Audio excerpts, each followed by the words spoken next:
The hangar hummed like a living thing. Fluorescent lights buzzed overhead, casting long, fractured shadows across the concrete floor. The sharp tang of jet fuel mixed with hydraulic fluid, filling every breath with the unmistakable weight of war machines waiting to breathe fire again.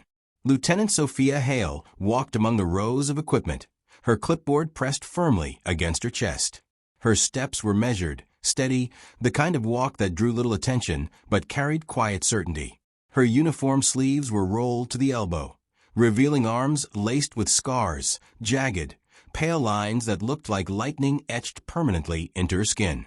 Some stared. Most pretended not to. But Private Michael Carter, barely 3 weeks out of training, his uniform still stiff from the factory press, noticed. He smirked. Then, like a boy tossing pebbles at a chained lion, he couldn't resist. "Check out Lieutenant Papercuts," Carter whispered to the small circle of rookies clustered around him. Their chuckles bounced lightly through the hangar, sharp enough to be heard but soft enough to maintain deniability. What kind of officer loses a fight to barbed wire? The laughter echoed briefly against the metal walls before fading into the ever-present drone of aircraft engines being tested outside. Sophia didn't flinch, didn't acknowledge him. She simply kept walking, ticking off boxes on her clipboard, her face unreadable. That silence, it unnerved Carter more than he expected. A different kind of respect. "Lieutenant, hydraulic components are logged and secured," called Master Sergeant Robert Wilkes, his gravelly voice cutting through the noise. Sophia glanced up, offering him a respectful nod. "Thank you, Sergeant. No issues with the shipment?" "None, ma'am." Wilkes's gaze lingered for just a beat too long. A silent acknowledgement passed between them. Something unspoken. Carter caught it, and he didn't understand it. Why would a weathered NCO, older, tougher, sharper than any officer fresh from school, treat a quiet maintenance lieutenant with such deference? The question lodged itself in his mind like a splinter. Carter's grin returned as Sophia drew closer.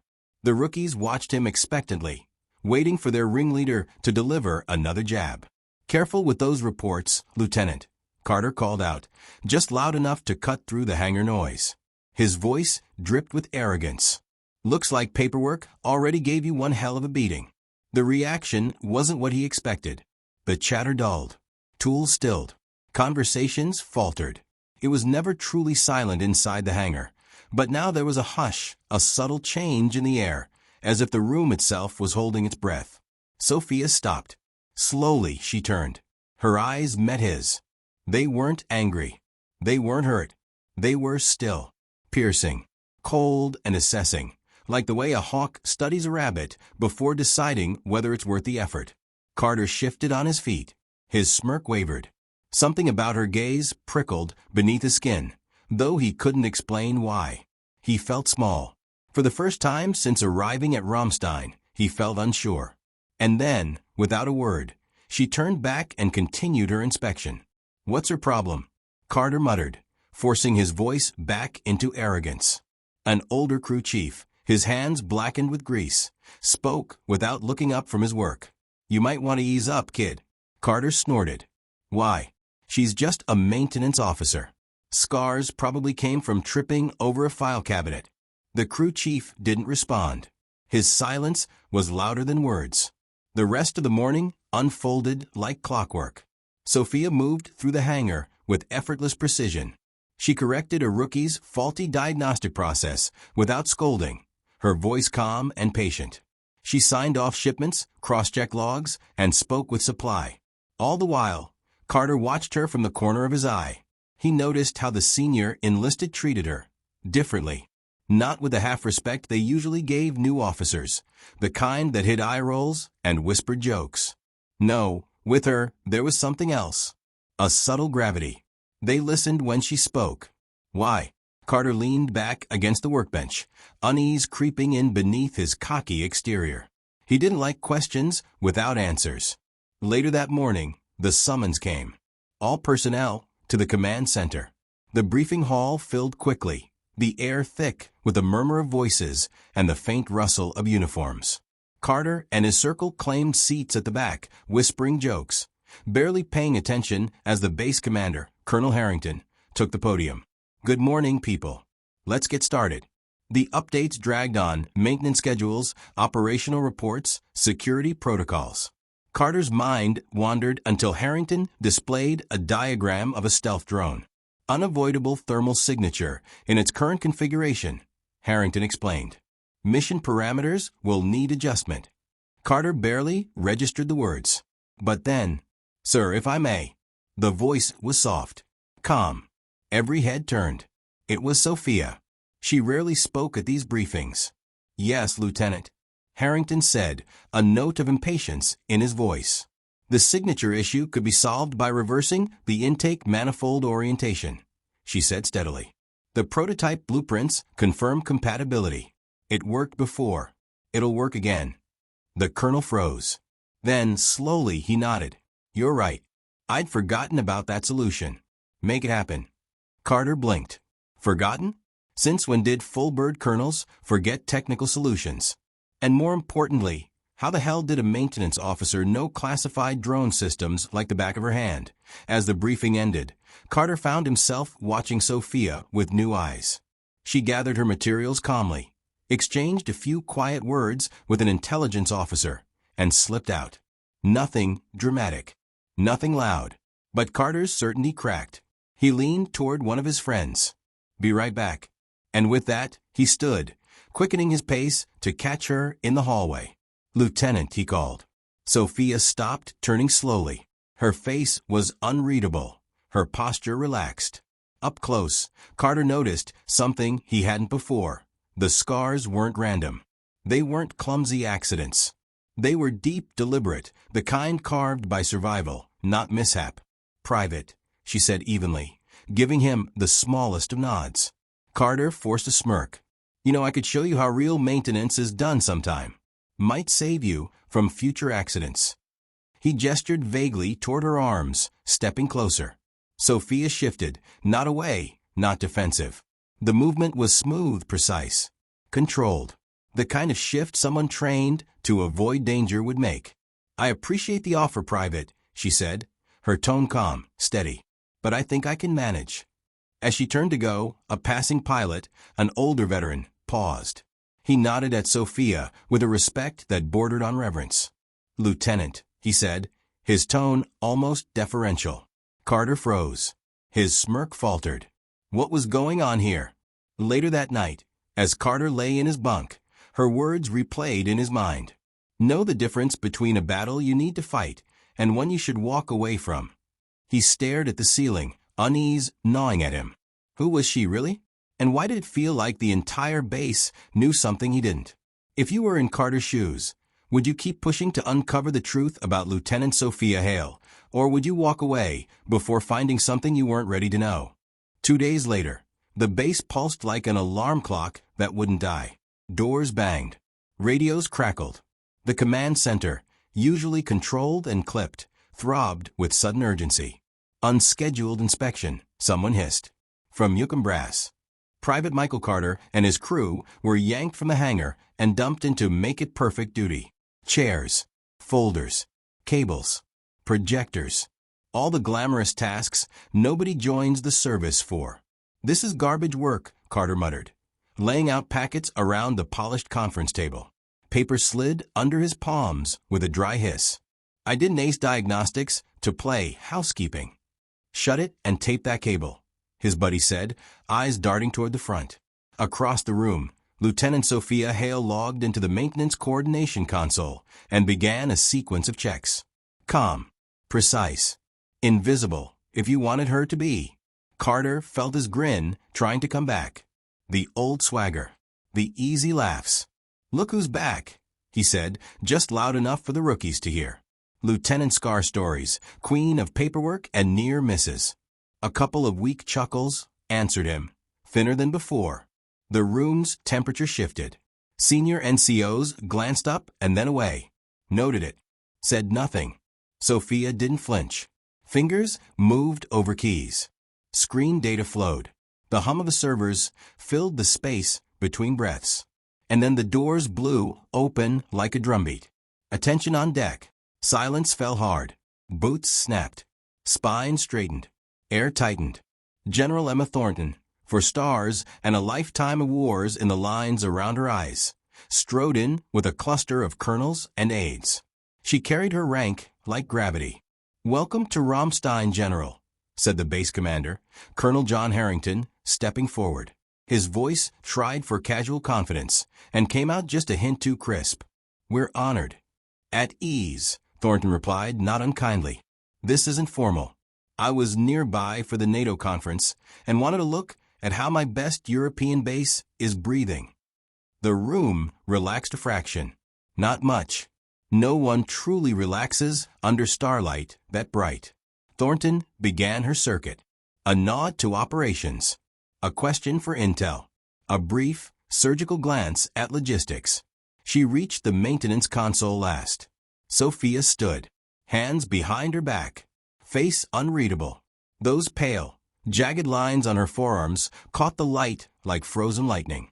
The general's stride stuttered. For a heartbeat, the entire command center seemed to lean forward. "My God." Thornton's voice dropped into a register you rarely hear from people who give orders. Something like relief. Something like awe. "Phantom." The word hit the room like a thunderclap no one saw coming. A colonel near Carter went rigid. Aides traded wide-eyed looks. Somewhere behind him, a stapler clicked and then stayed very, very still. Carter didn't understand. Not yet. But he felt the ground tilt. Sophia held the general's gaze. Calm. Composed. A thin, almost apologetic smile. "It's good to see you, ma'am."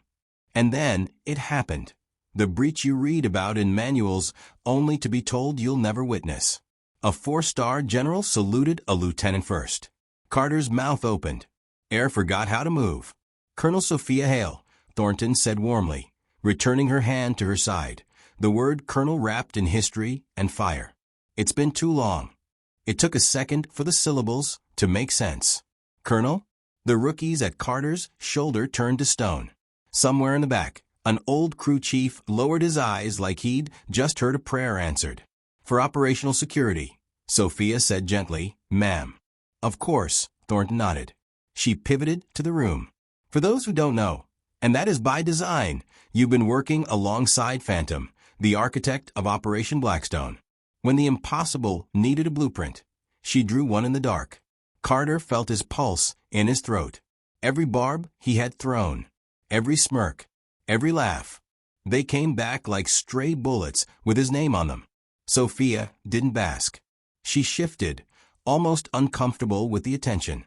The scars on her arms were suddenly not marks of clumsiness, but signatures on classified chapters. "Ma'am," Sophia said softly, "perhaps we could speak in private." Thornton's mouth tipped with respect. Always the professional. She looked to Colonel John Harrington. "Your office." "Of course," Harrington replied immediately, stepping aside like a junior at his first inspection. The door closed behind them. The room exhaled. And then the whispers rose like steam. "Blackstone. In North Africa, right? The rescue." Command wouldn't name her. Just the call sign. "Phantom." Carter's heartbeat drummed in his ears. He couldn't make his hands unclench. The paper edges under his fingers had become knives. A voice at his shoulder. Master Sergeant Robert Wilkes. "Told you to ease up, kid." I didn't know," Carter said. The words tasted like metal. "That's the point," Wilkes murmured. His eyes softened just a little. "Now you do." Time staggered forward. 20 minutes. Maybe 30. Carter couldn't tell. He stood at his post, fighting the urge to shrink. The office door opened. General Thornton came out first, then Colonel Harrington, then Sophia, still wearing a lieutenant's bars that suddenly felt like theater masks. Thornton's gaze swept the room. "Proceed with your duties. Colonel Hale will continue in her current assignment as Lieutenant Hale. Her identity and history remain need to know. That means you do not know. Is that clear?" "Yes, ma'am," the room thundered back. Thornton's tone softened as she turned to Sophia. "Lieutenant, you'll join me for the remainder of the tour." "Of course, ma'am." They moved toward the door, then the general paused. She pivoted to face Carter. For a soldier who had commanded thousands, Her stillness was the loudest thing in the room. "What's your name, son?" Carter snapped to attention, so hard his spine clicked. "Private Michael Carter, ma'am." Thornton studied him. Not cruelly, not kindly, just accurately. Then she glanced at Sophia. Something passed between them, thin as a thread, strong as steel. "Carry on, Private," Thornton said. And the look said, "Your next steps matter." Carter's legs trembled only after they were gone. Outside, the German sun felt too bright. The air tasted clean in a way that made the command center feel like a submarine he'd just escaped. Staff Sergeant John Davis joined him by the wall, folding his arms. Davis had the patience of a stone and the eyes of someone who'd outlived his own fear. "I messed up," Carter said. His voice wanted to be cocky and just couldn't. "Didn't I?" "Spectacularly," Davis replied, neutral as a weather report. He let the silence live for a few seconds. "You won't be the last." Carter stared at his hands. Grease under the nails. Paper cuts he hadn't noticed. Those scars on her arms. "Not from file cabinets," Davis said gently. He tipped his chin toward the runway, where a transport lumbered into position. "From dragging people out of burning metal. From things we don't get briefed on. From the kind of work that gives other people tomorrows." Carter swallowed. His voice came out small. "Why would she take this job? Here. Doing inventory." Davis watched the transport roll. Some run to the spotlight. Others run from it. The ones who run from it usually have reasons they carry alone. The wind set the flag snapping. Somewhere an alarm chirped and fell quiet. Carter let the noise fill his chest. "What do I do now?" he asked. It wasn't a challenge. It was a request. "You do your job," Davis said. "You learn. You stop using your mouth when your eyes should be working. You make sure the next time you run your mouth, it's to apologize." Carter nodded. He didn't trust his voice. They stood there a moment longer. The base moved around them, forklifts, voices, the distant thunder of a jet test. Life, relentless and ordinary, even as something extraordinary had just peeled back a corner of its curtain. Back inside, the command center had returned to normal, which now carried a thread of reverence stitched through it. People moved as they always did, but eyes slid towards Sophia with a new understanding, quickly hidden again by discipline. Carter took his station. He tried to focus. He failed. His gaze kept drifting to the maintenance console, where her hands moved without hurry or show. The scars were hidden now under her sleeves. The work spoke for her. He thought of his own voice, thrown like stones. He felt each one land. Minutes later, he found himself standing in front of Master Sergeant Robert Wilkes.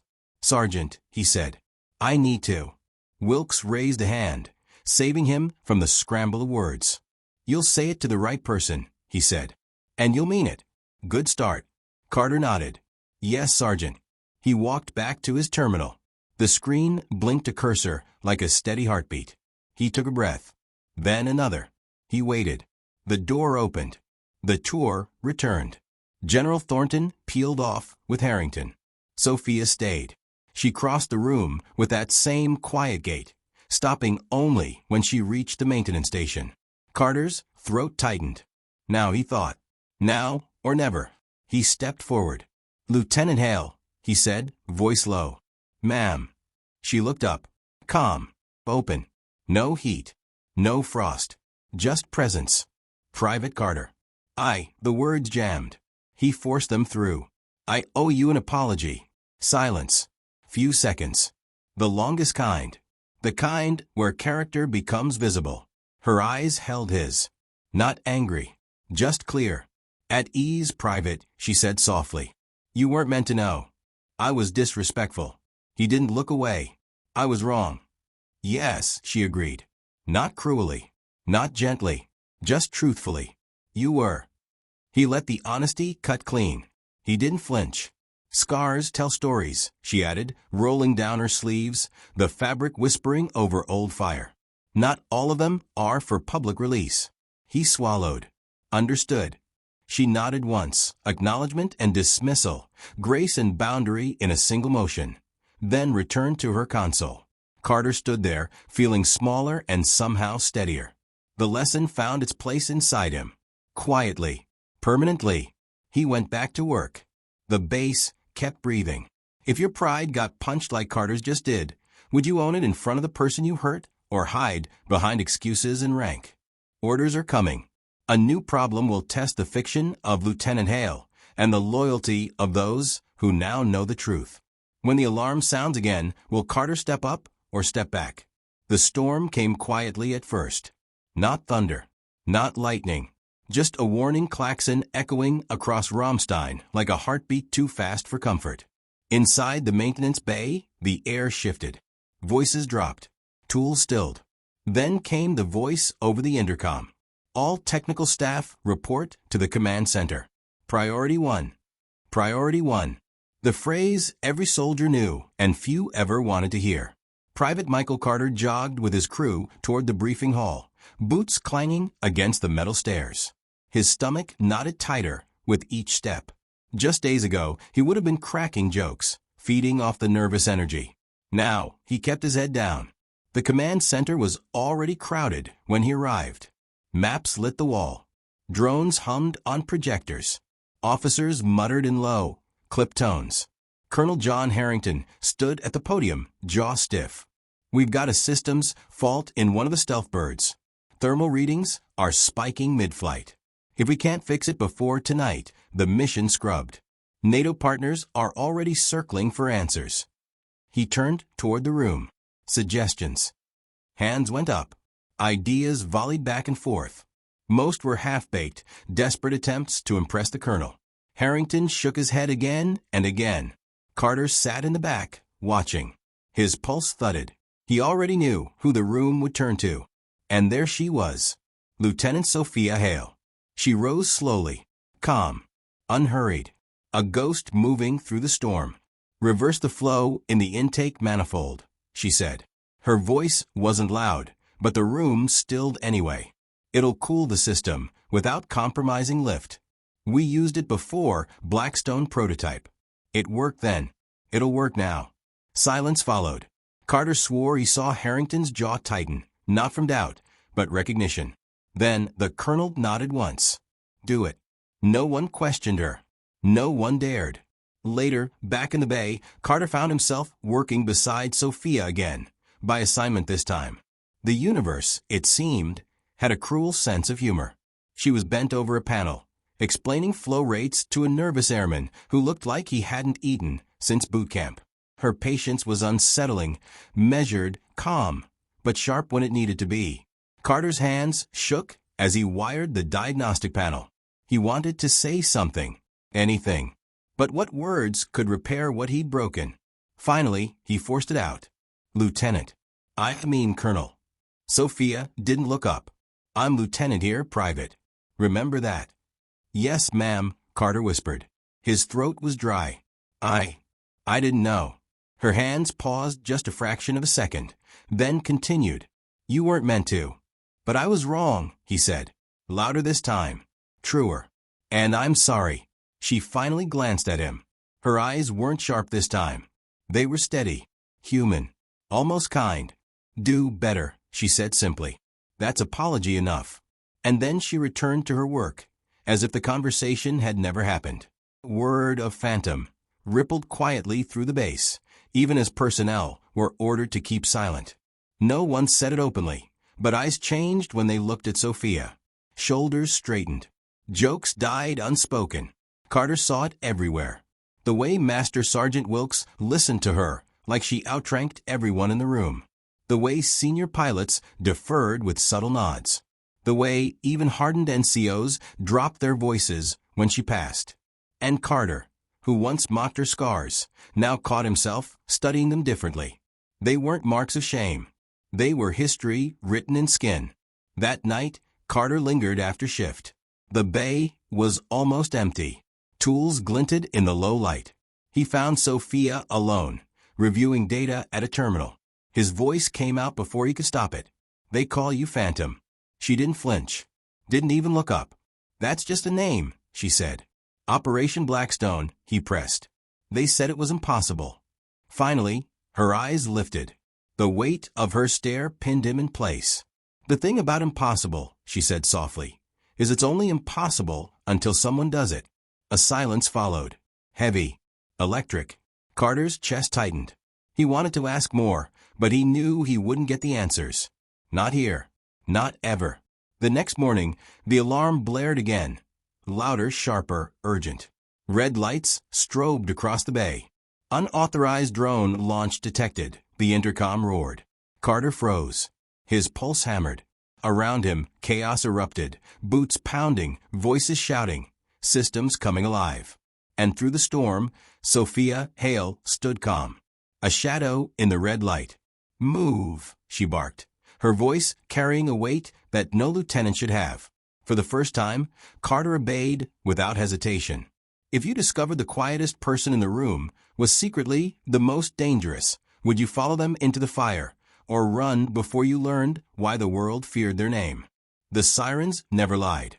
They howled across Rammstein with a pitch that drilled straight into the bones. Red lights strobed down the steel ribs of the hangar, painting every face in flashes of panic. "Unauthorized drone launch detected." The intercom repeated, sharper, urgent, each word snapping like a whip. Chaos erupted. Soldiers sprinted. Officers shouted over each other. Boots slammed against the concrete floor in a syncopated thunder. Private Michael Carter stood frozen in the noise, until a single voice cut through it all. "Move." It was Lieutenant Sophia Hale. Her command wasn't loud. It wasn't barked, but it carried a force that made every other sound fall beneath it. And Carter obeyed before he realized he had moved. The command center transformed into a hive. Maps flickered on screens, flight paths updating in real time. Colonel John Harrington's voice carried like gravel in a storm. "That drone does not leave German airspace. Are we clear? Get me telemetry now." Officers scrambled. Fingers danced across keyboards. Voices muttered codes and coordinates into headsets. And there, amidst the storm, stood Sophia. Calm. Still. Eyes narrowed on the flickering flight data like a hawk zeroing in on prey. Carter, panting, found himself at the back of the room, watching her. Every instinct told him to ask why she was so calm, how she knew where to look. But he already knew the answer. She wasn't just an officer. She was Phantom. Telemetry spiking at Grid 7, an intel officer shouted. "Drones heading east. If it crosses into civilian airspace." It won't. Everyone turned. Sophia stepped forward, her hand brushing across the console, as though she'd done this 1,000 times. "Adjust the tracking relay. Feed control through the auxiliary intake," she ordered. Her tone was sharp now, precise. "It'll buy us 2 minutes to override." The technician hesitated. "Ma'am, that system isn't rated for." "Do it," Sophia snapped. Her eyes drilled into his. "Now." The technician moved. The console beeped. Lines of green code cascaded like rain. And Carter realized he was holding his breath. 2 minutes stretched into forever. Then, with a final shudder, the drone's path on the monitor bent, jerking violently back toward the base. Cheers erupted. Relief hit the room like oxygen after drowning. But Harrington didn't cheer. He turned slowly toward Sophia, his voice low. "Lieutenant." Sophia straightened, her face unreadable. The colonel leaned closer. "No lieutenant knows what you just did." The room went quiet again. Everyone was listening. Everyone knew. Sophia's voice was steady. "Sir, permission to speak freely?"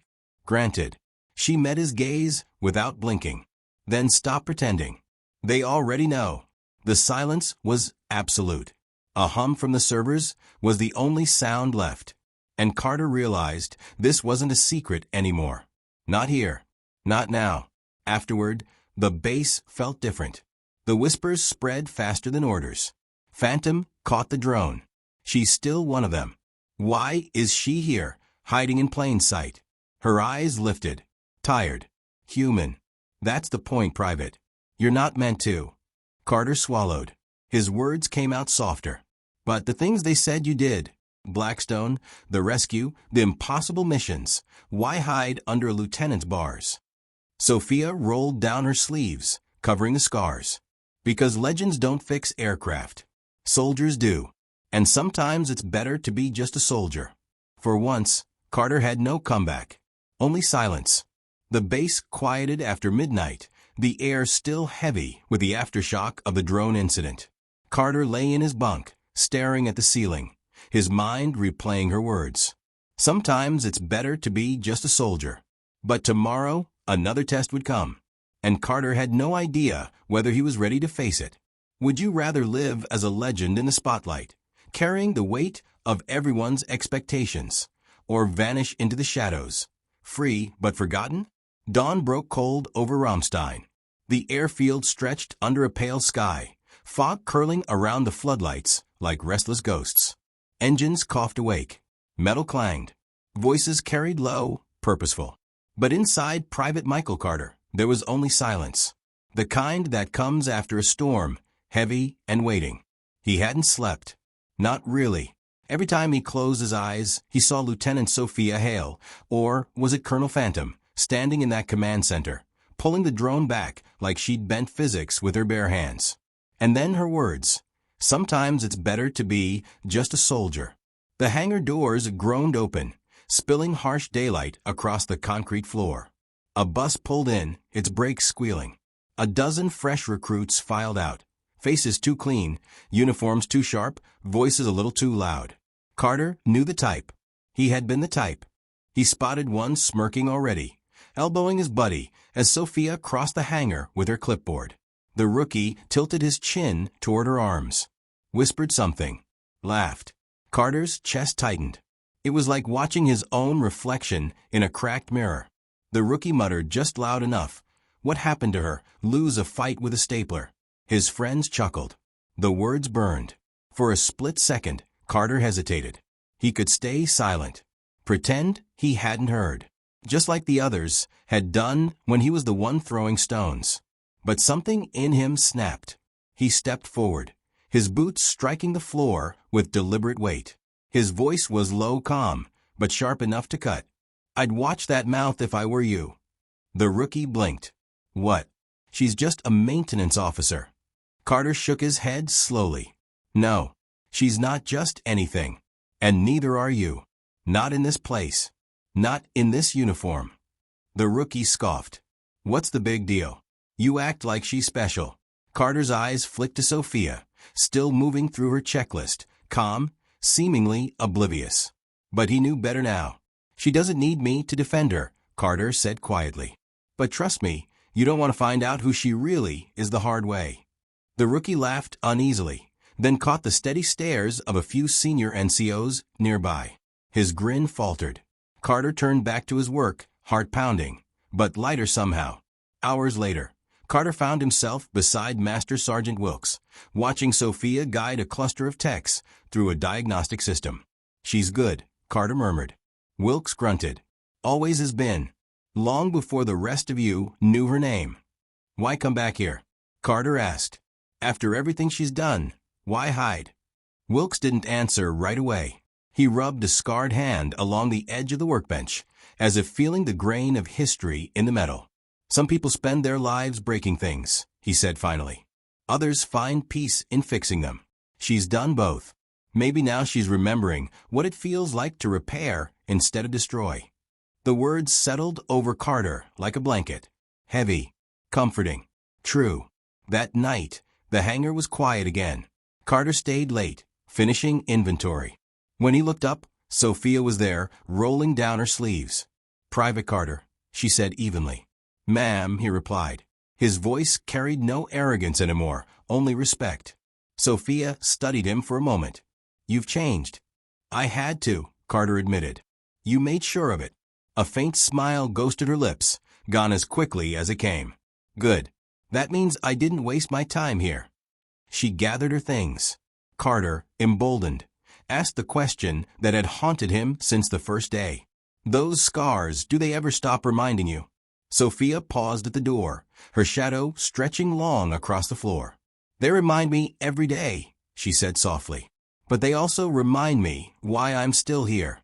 Then she was gone, disappearing into the night like a phantom once more. Weeks passed. The rhythm of the base returned. Missions launched. Engines roared. Life went on. But Carter was different. The cocky swagger was gone. In its place stood something steadier, quieter, stronger. He trained harder, listened more, talked less. And when new recruits mocked, he silenced them with a glance. Not with fear, with understanding. Because he knew now. Some legends don't wear medals. They wear scars. And some of the strongest voices never need to speak at all. As Carter tightened the last bolt on a diagnostic panel one evening, he caught his reflection in the polished metal. He barely recognized the soldier staring back. He thought of Sophia Hale, the Phantom of Blackstone, the ghost who had walked among them in silence. And he realized something. Valor isn't always loud. Sometimes it hides in plain sight, disguised as ordinary. Do you believe true heroes should be celebrated in the spotlight, or is their greatest strength found in serving quietly, unseen, when no one is watching?